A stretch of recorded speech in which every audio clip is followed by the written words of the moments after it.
Tatawag na lang po kami kapag mayroon ng update kay Mr. Guerrero. Pwede na po kayo umuwi.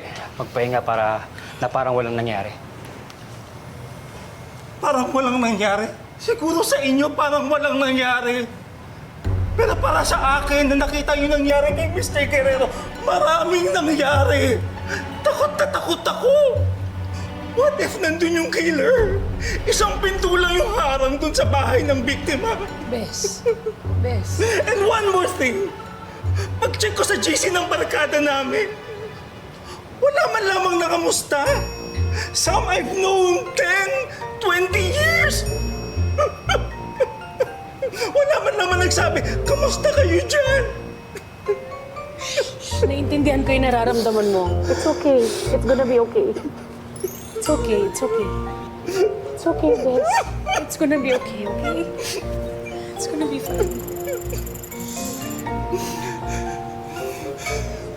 Kumusta po pala kayo?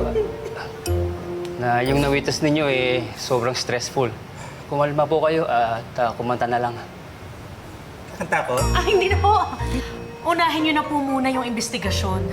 Mas importante pong malaman natin kung sinong sumaksak kay Mr. Guerrero.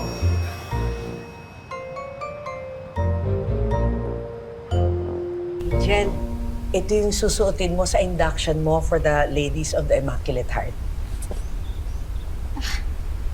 Ako, salamat, Tita Sylvia. Alam mo, Angel, alam mo maganda yan na nagsisilbi ka sa simbahan. Para naman gumanda buhay mo. Tignan mo yung buhay ko. Always blessed. Ma! Oh, Lexi, ano nangyari? Ano ka sa kanya? Lexi, anong meron? Ma'am, Oh, meron, bakit? may mga pulis sa labas. Hinahanap si Angel. May ginawa ka masama.